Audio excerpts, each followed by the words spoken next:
నుంచి ఒక్కొక్కరిని ఒక్కొక్క విధానంలో దర్శిస్తూ వచ్చాడు పిల్లరా.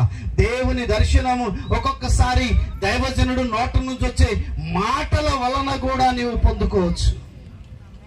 ఈరోజు వాక్యం ద్వారా దేవుడు నన్ను దర్శించాడు అని నువ్వు గుర్తుపట్టగలిగితే ఆ దర్శనం వలన నీ జీవితంలో గొప్ప కార్యాలు చూస్తావు. హల్లెలూయా, హల్లెలూయా.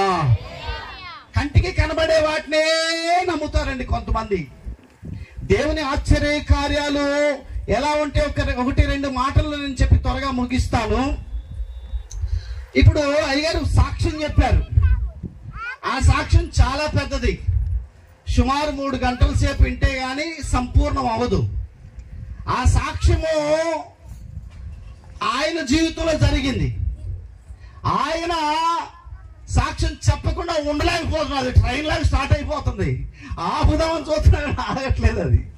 అంటే ఆయనకి అంతే, దేవుడు చేసిన మేలు చెప్పాలి చెప్పాలి చెప్పాలి అని ఆ విధానంలో ఆయన వెళ్ళిపోతున్నారు.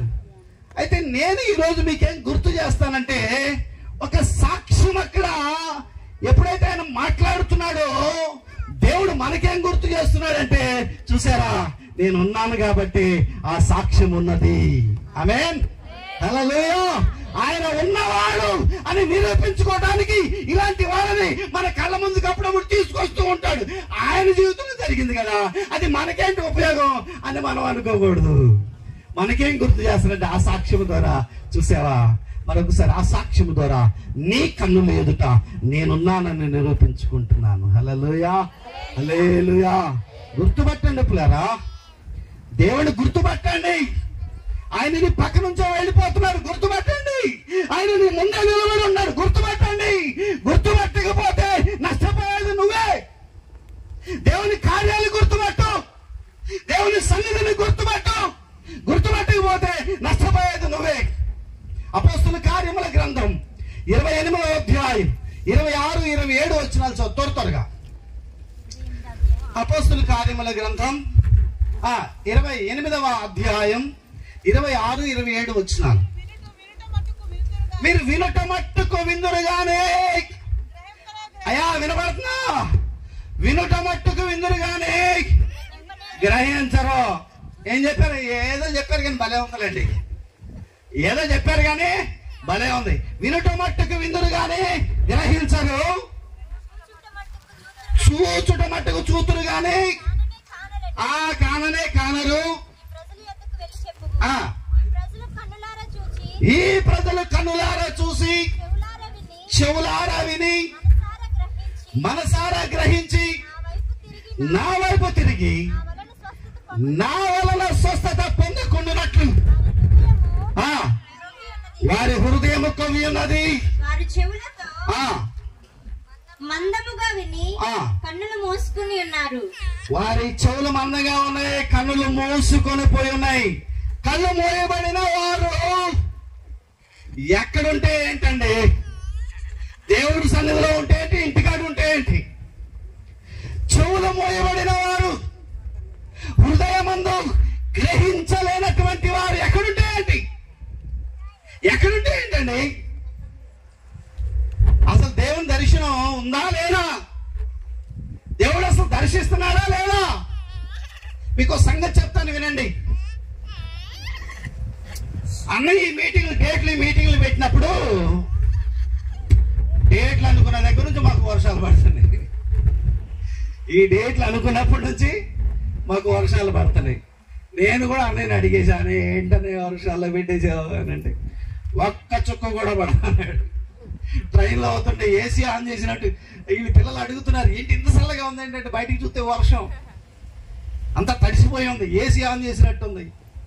ఆయన ఏమన్నాడంటే, ఆ మాట నేను బాగా నా మైండ్లో ఉండిపోయింది. అలాగా ఒక్క చొక్క కూడా పడదంటే వర్షాకాలంలో పెట్టి నేను ప్రిపేర్ అయిపోయా. వర్షం అయితే లోపల పెట్టుకుంటాం, వర్షం పోతే బయట పెట్టుకుంటాం.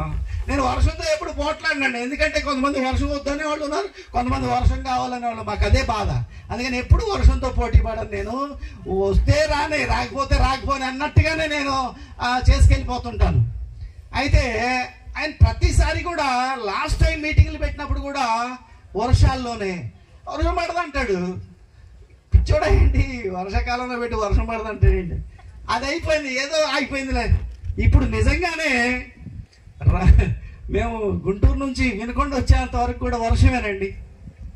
వినుకొండలో కూడా అన్న బాబాని ఆటో తెచ్చాడు, దానికి చుట్టూ పరదాలు కట్టుకొని వచ్చాడు. ఏంటంటే వర్షము తడిచిపోతారని అలా వచ్చాను అన్నాడు. దేవుడు ఇక్కడ ఉన్నాడు, దేవుడు పని చేస్తున్నాడు, దేవుడు ఆయన దాసుని వాడుకుంటున్నాడు అని ఎలాగండి గుర్తుపడతావు? ఎలా గుర్తుపడతావు చెప్పండి? అంటే మనిషికి ఆకాశంలో దేవుడు స్వరంతో ఇదిగో నా కుమార్తె, ఇదిగో నా కుమారుడా, ఇది నా వల్ల జరిగిందని చెప్తాడా? నువ్వు కళ్ళు తెరిస్తే అర్థమవుతాయి. నువ్వు కళ్ళు తెరిస్తే, నువ్వు చూడగలిగితే అర్థమవుతుంది దేవుని సన్నిధి అంటే ఏంటో. కన్నులు మోయబడిన వారి కొరకు దేవుడు ఎదురు చూడట్లేదు, దేవుడు వారి కోసం వెతకట్లేదు. కానీ కన్నులు తెరవబడిన వారు ఎక్కడుంటే అక్కడ ఆశ్చర్య కార్యాలు చేయడానికి ఆయన సిద్ధంగా ఉన్నాడు. హల్లెలూయా, హల్లెలూయా. ఐగుప్తు దేశంలో దేవుడు ఆయన శక్తిని కనబరచాలనుకున్నప్పుడు ఆ యొక్క ఐగుప్తు దేశాన్ని పరిపాలన చేస్తున్న ఆ ఫరో రాజుకు ఒక దర్శనం ఇచ్చాడు. కానీ అందరూ గుడ్డోళ్ళే, అక్కడ ఉన్న వాళ్ళందరూ గుడ్డోళ్ళు. ఎవడు గ్రహించగలడు?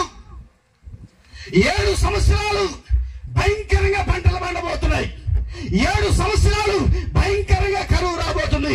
ఇది చెప్పడానికి కళ్ళు తెరవబడిన వాడు, హృదయం తెరవబడిన వాడు, చెవులు తెరవబడిన వాడు, దేవుని చిత్తాన్ని గ్రహించగలిగిన వాడు అక్కడ ఒకడు కావాలి, అక్కడ ఒకడు కావాలండి. అయితే వాళ్ళకి తెలియని సంగతి ఏంటంటే అక్కడ ఒకడు ఉన్నాడు. ఆమేన్, గట్టిగా చెప్పండి హల్లెలూయా. అక్కడ ఒకడు ఉన్నాడండి, దేవుని చిత్తాన్ని గ్రహించగలిగిన వాడు, దేవుని కోసం ఏ నిందలైనా అవమానాలైనా ఓర్చుకోగలిగిన వాడు అక్కడ ఒకడు ఉన్నాడు. చూద్దాం ఆ పరిశుద్ధ గ్రంథంలో ఆదికాండం 41వ అధ్యాయం 14వ వచనం చూద్దాం త్వరగా.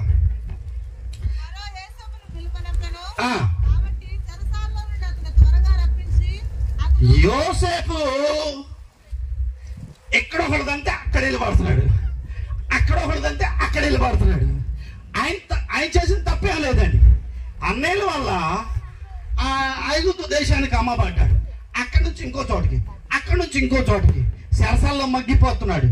చెరసాలలో యోసేపు వలన మేలు పొందినటువంటి ఇద్దరు, ఆ దర్శనాలు చెప్పినటువంటి వ్యక్తి బయటికి వెళ్ళి యోసేపును మర్చిపోయాడు. కానీ ప్రియ దేవుని బిడ్డలారా, ఒకరోజు సమయం వచ్చింది, సడన్ గా యోసేపు కోసం సైనికులు వచ్చారు. వెంటనే స్నానం చేయించేశారు, కొత్త బట్టలు తెప్పించేశారు, నీట్ గా తయారు చేసి రాజు దగ్గర తీసుకెళ్లారు.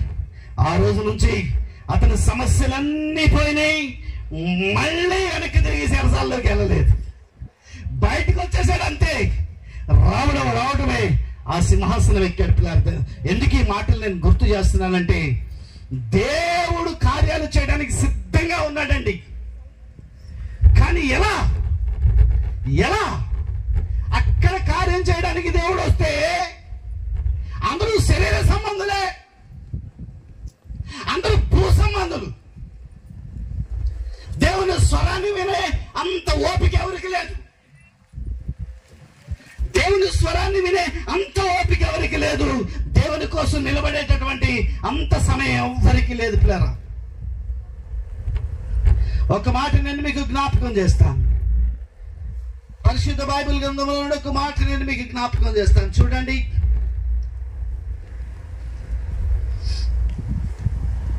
ద్వితీయోపదేశ కాండం 30వ అధ్యాయం, ద్వితీయోపదేశ కాండం 30వ అధ్యాయం 11వ వచనం నుండి కొన్ని మాటలు చదువుదాం.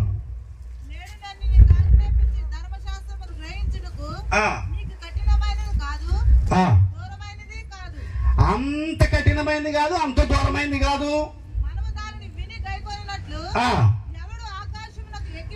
ఆకాశానికి వెళ్ళి వచ్చే అంత కష్టమైనది ఏమీ కాదు. తెచ్చును అని నీవు అనుకొనుటకు అది ఆకాశమందు ఉండినది కాదు. ఆకాశంలో లేదు, నువ్వు గ్రహించేది. మనము దానిని విని గైకొనట్లు ఎవడు సముద్రము దాటి మన యొద్దకు దానిని సముద్రం అవతలకి వెళ్ళి తెచ్చుకునేది కూడా కాదని అని నీవు అనుకోనేలా అది సముద్రపు అద్దరి మించినది కాదు. నీవు దానిని అనుసరించుటకు ఆ మాట నీకు బహు సమీపంగా ఉన్నది. చాలా చిన్న విషయం, చాలా సింపుల్ విషయం. మనస్సు నిలిపితే, దేవునికి సమయం ఇస్తే గ్రహించగలవును దేవుని కార్యాలు. వాక్యము వినేటప్పుడే నువ్వు గ్రహించగలవు దేవుని కార్యం. 100 సార్లు సాక్ష్యాలు చెప్తుంది ఏమే, దేవుడు నాకు ఆ అద్భుతం చేశాడు, ఈ అద్భుతం చేశాడు, ఆ కార్యం చేశాడు, ఈ కార్యం చేశాడు, 100 సార్లు చెప్తుంది. చెప్పావు కదా, ఒకసారి చెప్తే చాలు. దేవుడి కార్యాన్ని ఒక్కసారి రుచి చూస్తే చాలు, ఒక్కసారి రుచి చూస్తే చాలు. మళ్ళీ 10 రోజులు పోయినాక అసలు దేవుడు ఉన్నాడా లేడా, అసలు దేవుడు చేస్తాడా లేడా చూసావు కదా. దేవుడి కార్యాన్ని, దేవుని కార్యాన్ని చూసావు కదా. ఇప్పుడు జరగలేదు, అప్పుడు జరిగింది. ఇప్పుడు జరగలేదంటే దేవుడు మారలేదు, నువ్వేమన్నా మారేవేమో నిన్ను నువ్వు పరీక్షించుకోవాలి. అప్పుడు అర్థమైనాయి. అప్పుడు ప్రార్థన చేసుకుంటున్నప్పుడు, ఆ ప్రార్థన టైం అయినప్పుడు నిద్రలో నుంచి కూడా దేవుడు లేపేసేవాడు. ఎవరో పిలిచినట్టుగా, తలుపు కొట్టేసినట్టుగా. నేను ఫాలో అవుతున్నాడు దేవుడు. నీ ద్వారా ఏదైనా కార్యం జరిగించాలనే ఒక ఉద్దేశంతో దేవుడు నిన్ను ఫాలో అవుతున్నాడు. ఇప్పుడేమైందండి? యెహోవా మాట్లాడుట ఆగిపోయిందంట. చూద్దాం, ఆ మాట చూద్దాం. పరిశుద్ధ గ్రంథంలో నుండి 1 సమూయేలు గ్రంథం 3వ అధ్యాయం 8వ వచనాన్ని చదువుదాం. చూడండి, 1 సమూయేలు గ్రంథం 3వ అధ్యాయం. యెహోవా 3వ మారు సమూయేలును పిలవగా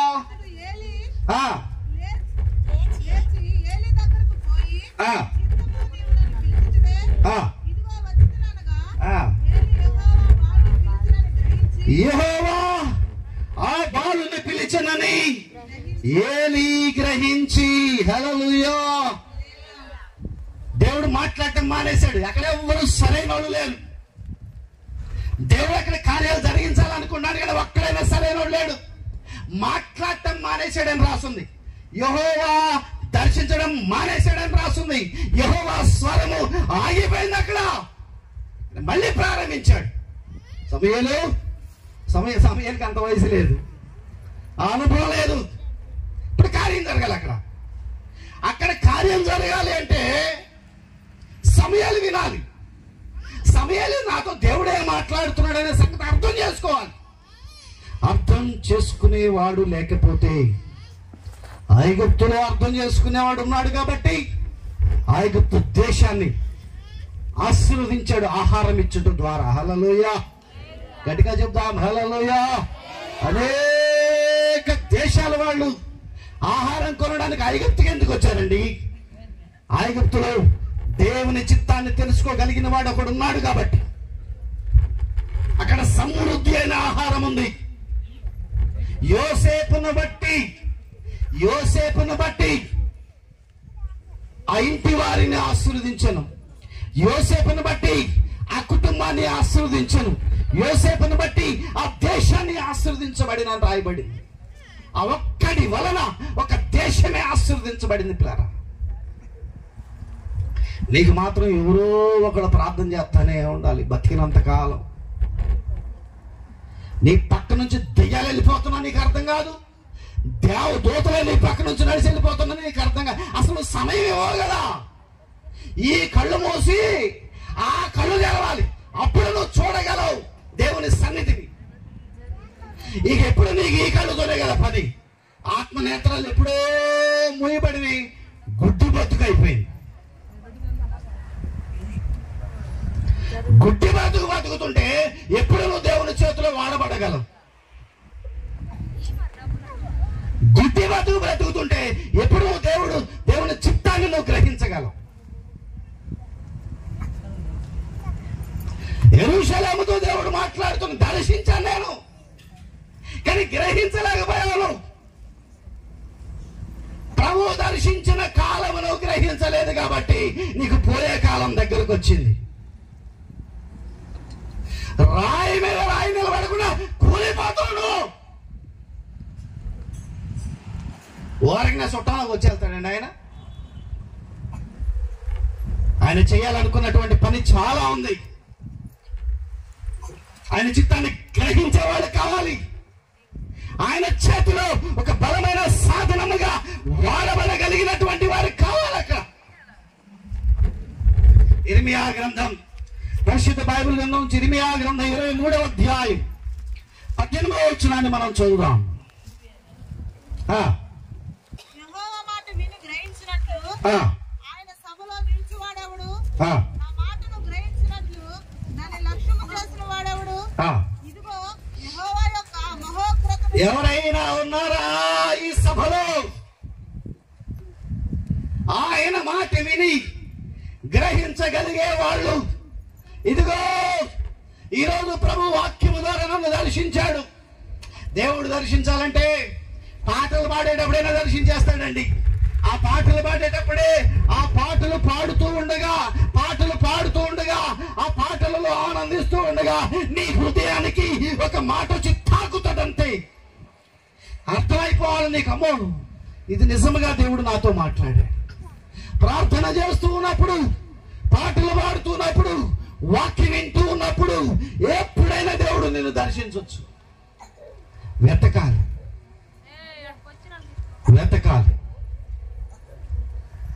తరచుగా దేవుడు దర్శించేటట్లుగా మనం మారిపోతే, ఆమేన్, హల్లెలూయా, మన ద్వారా మనకు ఉపయోగం, మన కుటుంబానికి ఉపయోగం, మన ప్రాంతానికి, మన సంఘానికి ఉపయోగం, మనం ఉంటున్న ప్రాంతం అంతటికి ఉపయోగం.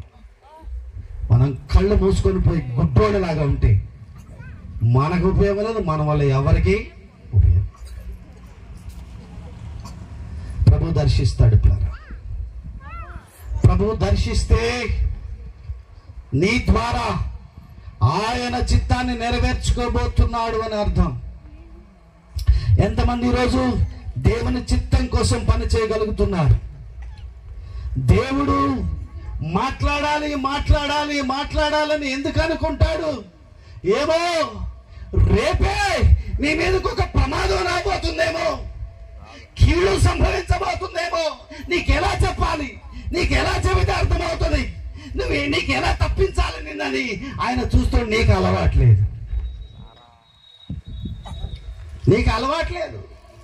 పేకల మీదకి వస్తే కానీ ప్రార్థన చేయమని కూడా చెప్పు పాస్టర్ గారు. ఏమండి అయ్యగారు, మీరు బాగా ప్రార్థన చేయాలండి, ఉపవాసం ఉంది.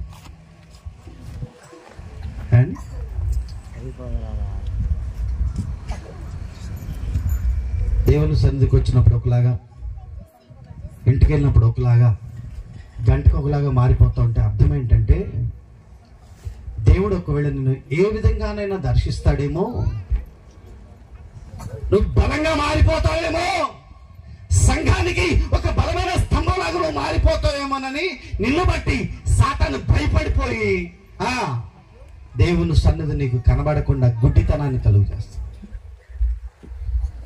దేవుని వాక్యం నీ చెవులోకి వెళ్లకుండా నీ చెవులు మూసేస్తున్నాడు.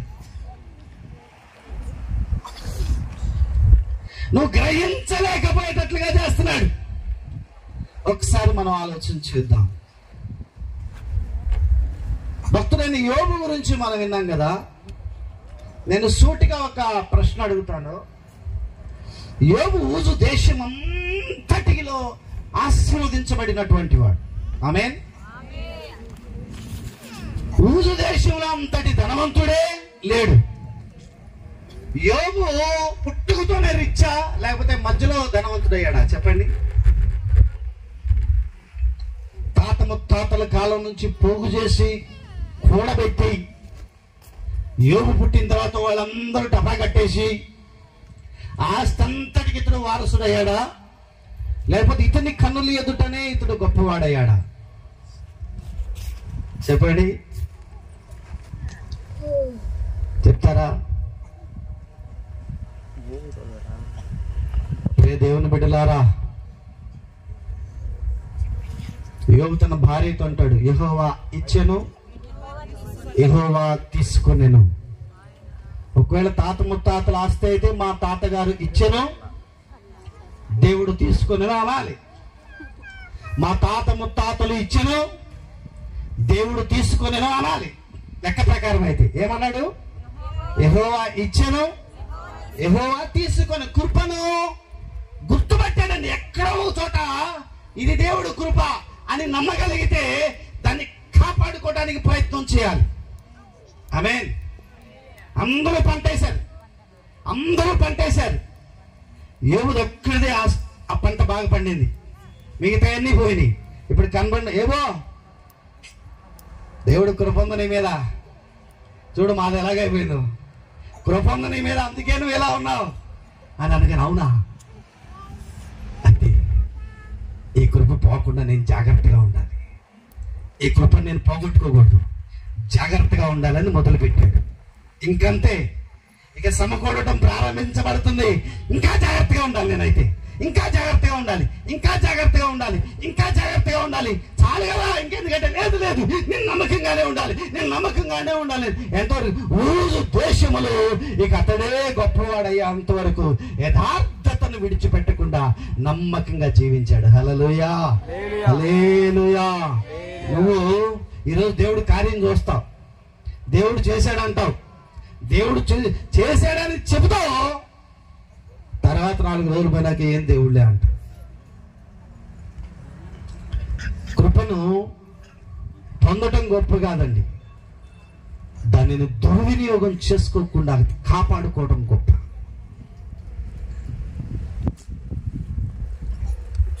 చాలా మంది కృపను పోగొట్టుకుంటున్నారు. షునేము పట్టణంలో ఒక స్త్రీ ఉంది, షునేమీరాలు, ఘనురాలు. మన ఇంటికి వచ్చుచూ పోచున్నటువంటి దైవజనుడు, ఆయన భక్తి కలిగిన దైవజనుడని నేను కనుగొన్నాను. ఏం చూసింది చెప్పండి? ఆ ఊట గుర్తుపట్టేసింది. ఆయనలో నుండి వచ్చేటటువంటి ఆ జీవాన్ని గుర్తుపట్టేసింది, ఆయనలో ఉన్న మాధుర్యాన్ని గుర్తుపట్టేసింది. అది అందరికీ సాధ్యం కాదండి. ఇప్పుడు ఆరి పెట్ట కథలు, ఏమండి, పనికిరాని కబుర్లు, కామెడీ షోలు కావాలి. ఇప్పుడు జీవం వస్తే ఆయనలో ఉన్న జీవం దైవజనుడిలోనికి వచ్చి, దైవజనుడిలో నుంచి నీలోనికి వస్తే పచ్చబడతావు. నువ్వు ఎండిపోయిందంతా కూడా మరి తిరిగి సుగురు పెడతాయి. కాలక్షేపపు నవ్వులు, వ్యర్థమైన వాటి కోసం నువ్వు చూస్తూ ఉంటే శాశ్వతమైనటువంటి జీవాన్ని నువ్వు కోల్పోతావు. ఆమేన్, హల్లెలూయా. ఈ మందిరం కట్టక మునుపు, అసలు ఇక్కడ పరిచర్య లేక మునుపు అన్నయ్య నా దగ్గరికి వచ్చారు. సరే, ఇక్కడ కూడా చాలా పరిచర్య ఉంది, ఇంకా అది మర్చిపో అని చెప్పి ఇద్దరం బయలుదేరాము. పార్వతీపురం పట్టణంలో క్రైస్తవుల ఇల్లు ఒకటి ఉందండి. వాళ్ళు ఏం చేశారంటే, వాళ్ళ పాస్టర్ గారి కోసం అద్భుతంగా కట్టేశారు. సగం ఇల్లు వాళ్ళు ఉండటానికి, వాళ్ళ పాస్టర్ గారు ఉండటానికి ఒక ఇల్లు కట్టారు. అద్భుతం. వాళ్ళ పాస్టర్ గారికి కట్టిన ఇల్లులో పెద్ద హాల్ కట్టారండి వాళ్ళు. పాప మా పాస్టర్ గారు చనిపోయారు, అది ఖాళీగా ఉంది.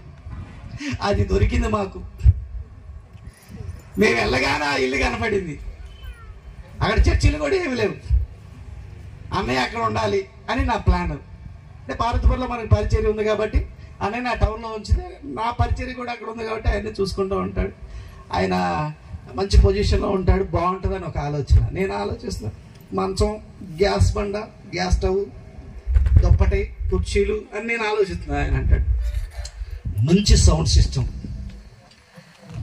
సౌండ్ బాక్సులు, యాంపుల పేరు ఏదో చెప్తున్నాడు, అవన్నీ నాకు తెలియదు. నా సేవ సపట్లు కొట్టడంలో ప్రారంభమైందండి. నాకు ఈ మైక్ సెట్ల విలువ కూడా తెలియదు, వీటి విలువ కూడా, వీటి పేర్లు కూడా నాకు తెలియదండి అసలు. ఒక కంజర బైబిల్ సంకలో పెట్టుకొని వెళ్ళిపోయి తిరిగి మేము పరిచర్య చేశాము.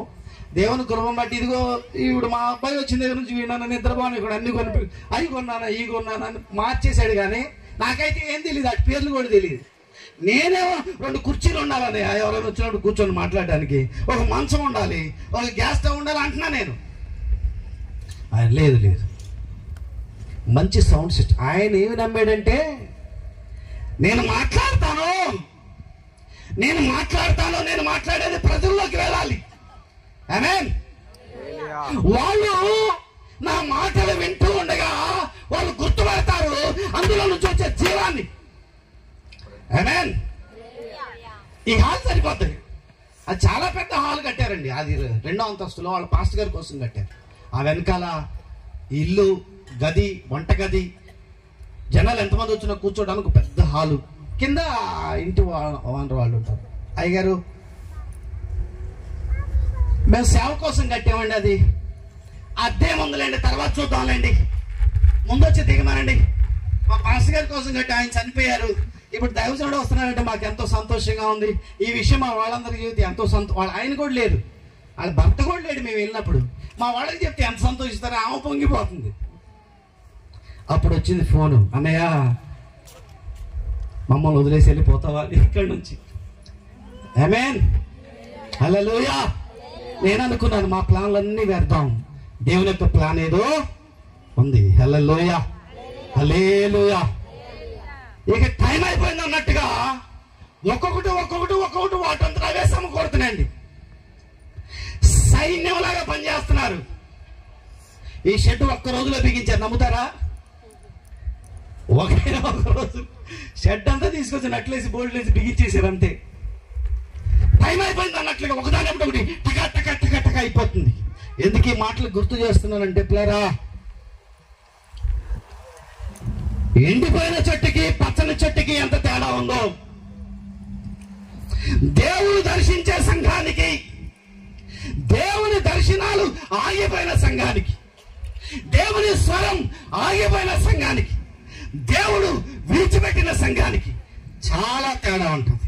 ఆమేన్. హల్లెలూయా. గుర్తుపట్టాలండి, వారి నడకలను బట్టి, వారి ఫలాలను బట్టి మీరు వాళ్ళేంటో మీరు తెలుసుకుంటారు అని బైబిల్ చెప్తుంది. ఆమేన్. హల్లెలూయా. నేను అనుకుంటున్నాను అన్నయ్య గురించి మీకు నేను గంటలు చెప్పాల్సిన అవసరమేమీ లేదు. గంటలు చెప్పాల్సిన దేవుని కృప ఆయన మీద ఉంది కాబట్టి ఆయన నోటి నుంచి వచ్చే ప్రతి మాటను దేవుడు నెరవేర్చుకుంటూ వస్తున్నాడు. హల్లెలూయా, హల్లెలూయా. శరీర సంబంధమైన నేత్రాలు మూసేయండి, ఆత్మ నేత్రాలు తెరిచి ఆయన సన్నిధిని చూడండి, ఆయన యొక్క ప్రేమను చూడండి, దేవుని యొక్క భారాన్ని చూడండి. ఆయన ఏం చేయాలనుకుంటున్నాడో అది నీ ద్వారా జరిగించబోతున్నాడు. ఆమేన్. హల్లెలూయా. కాబట్టి ఈ రాత్రి కాల సమయంలో దేవుని కార్యాలు చేయడానికి దేవుడికి ఒక వ్యక్తి కావాలి. దేవుడు ఆ ప్రాంతాన్ని ఆశీర్వదించడానికి ఆయనకు ఒక వ్యక్తి కావాలి. నేను ఒక వ్యక్తిని కనుగొన్నాను. అతడు నా ఇష్టానుసారుడు. నన్ను అడ్డం పెట్టుకొని ఆయన కార్యాలు నెరవేర్చుకునేవాడు కాదు. సౌలు రాజు అలాంటి వాడు అనమాట. దేవుడిని అడ్డం పెట్టుకొని గొలియాత్ వచ్చాడండి. గొలియాత్ వచ్చి 40 రోజుల నుంచి ఇష్టం వచ్చినట్టుగా తిట్టుకొని తిరుగుతుంటే, ఎవరైనా గొలియాతుని చంపితే చూసుకోండి, రాజుగారి కూతురునిచ్చి పెళ్లి. సౌలు రాజు చేతిలో ఉన్న ఆయుధం కంటే కూతురే పెద్ద ఆయుధం అనుకుంటున్నాడు. ఏమండి? అందుకే అడ్రస్ లేకుండా పోయాడండి. ఎందుకు భయపడ్డాడు సౌలు? ఎందుకు ఇశ్రాయేలీయులందరూ భయపడ్డారంటే వీళ్ళు గొలియాతుని గురించి ధ్యానం చేస్తున్నారు. ఏ ట్రైనింగ్ సెంటర్లో ఎన్ని విద్యలు నేర్చుకున్నాడు, ఎంత హైట్ ఉంటాడు, ఎంత లావు ఉంటాడని అంత వాళ్ళ గుండెల గొలియాతే ఉన్నాడు. కానీ దావీదు హృదయం నిండా యేసయ్య ఉన్నాడు. ఆమేన్. హల్లెలూయా. అందుకే దావీదుకి భయం లేదు, ఈజీగా చంపేశాడు. శరీర సంబంధం దేవుడు వాడుకోడండి. భూ సంబంధమైన ఆలోచన కలిగిన వారిని దేవుడు వాడుకోడు, వాళ్ళని దర్శించాడు. వాళ్ళు ఎప్పటికీ దేవుని కార్యాలు వారి జీవితంలో చూడలేరు. నీ జీవితంలో దేవుని ఆశ్చర్య కార్యాలు చూడాలి అంటే ఎవరు మారాలి? నువ్వు మారాలి. ఫస్ట్ నువ్వు సమయం ఇవ్వాలి దేవునికి. నిన్ను నువ్వు నలగొట్టుకోవాలి, కనిపెట్టాలి. ప్రభువా, అందరితో మాట్లాడుతున్నావయ్యా, నాతో ఎందుకు మాట్లాడవు? అందరినీ వాడుకుంటున్నావు, నన్ను ఎందుకు వాడుకో? అందరినీ దర్శిస్తున్నావు, నన్ను ఎందుకు దర్శించు? అడిగి చూడు. ప్రతి దినము నీతో మాట్లాడతాడు. ఆమేన్, హల్లెలూయా. నీ ద్వారా ఆయన గొప్ప కార్యాలు చేస్తాడు. ఈరోజు దేవుని వాక్యం వింటున్నటువంటి నేను మనమందరము జ్ఞాపకం చేసుకుందాం. నీ సంఘము నీ కన్నులు ఏదంటే ఆశీర్వదించబడుతుంది. నువ్వు ఒక్క పని చేయకపోయినా నీ సంఘము నీ కన్నులు ఏదంటే అభివృద్ధి పొందుతుంది. నీ కష్టమేమీ లేకుండా, నువ్వు కష్టపడకుండా, నువ్వు ఒక్క రూపాయి ఖర్చు పెట్టకుండా అది అభివృద్ధి పొందుతూ ఉందంటే అర్థం ఏమిటో తెలుసా? దాన్ని దేవుడు అభివృద్ధి చేస్తున్నాడని. కానీ అందులో నువ్వు కూడా పాల్పంపులు పొందితే దానికి సంబంధించిన ఆశీర్వాదాలన్నీ నువ్వు కూడా పొందుతావు. ఆమేన్, హల్లెలూయా. వాళ్ళే చేసుకొని పోతారులే, వాళ్ళే చేస్తారులే.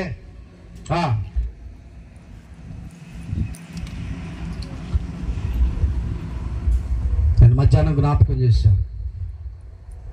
ఏ సంస్థ లేకపోయినా, ఏ స్పాన్సర్లు లేకపోయినా మిమ్మల్ని నిద్రపోలేడు, ఆయన నిద్రపోడు. సంవత్సరానికి అభివృద్ధి కనబడుతూనే ఉంది. ఆమేన్, హల్లెలూయా. అప్పుడే నీకు అర్థం అవ్వాలి, మా దాసుడు నీ మీద ఎంత ఆధారపడుతున్నాడు. మేము కూడా ఆ విధంగా నీ మీద దైవజనులను బట్టి, తండ్రిని బట్టి బిడ్డలు ఆయన ఏ విధంగా దేవునితో నడుస్తున్నాడు, దేవుడితో సహవాసం చేస్తున్నాడు, దేవుడి మీద ఆధారపడ్డాడు, ఆ విధంగానే నీవు కూడా దేవుడి మీద ఆధారపడిన రోజు ఆశ్చర్య కార్యాలు చూస్తారు. అందరి కన్నులు ఇటు తిప్పేస్తాడు దేవుడు. హన్న, కైప ప్రధాన యాజకులుగా, వాళ్ళు ముఖ్య ప్రసంగికులు, వాళ్ళు మాత్రమే స్టేజి ఎక్కాలి. వాళ్లే బిషప్లు, రెవరెండ్లు అన్ని వాళ్లే. హన్న, కైప ప్రధాన యాజకులుగా ఉన్నప్పుడు అరణ్యాల్లో ఉన్న యోహాను వద్దకు దేవుని వాక్యము వెళ్ళిపోయాను. దేవుడు వాక్యం అటు నుంచి అరణ్యాల్లోకి వెళ్ళిపోయిందంటే ఇక్కడ లేదు. హల్లెలూయా, హల్లెలూయా. అది నువ్వు గుర్తుపట్టగలిగితే నీ జీవితంలో గొప్ప కార్యం చూస్తావు. ఇదంతా దేవుని ఏర్పాటుని నేను నమ్ముతున్నాను. ఈ ఏర్పాట్లో నేను కూడా పాలి భాగస్థులు అయి ఉన్నట్లు తెరవబడినటువంటి కన్నులు, తెరవబడినటువంటి చెవులు, తెరవబడినటువంటి హృదయం నీవు కలిగి ఉన్నప్పుడు నీ ద్వారా కూడా దేవుడు గొప్ప కార్యాలు జరిగించడానికి సిద్ధంగా ఉన్నాడు. అటు కృప దేవుడు ప్రతి ఒక్కరికి అనుగ్రహించును గాక.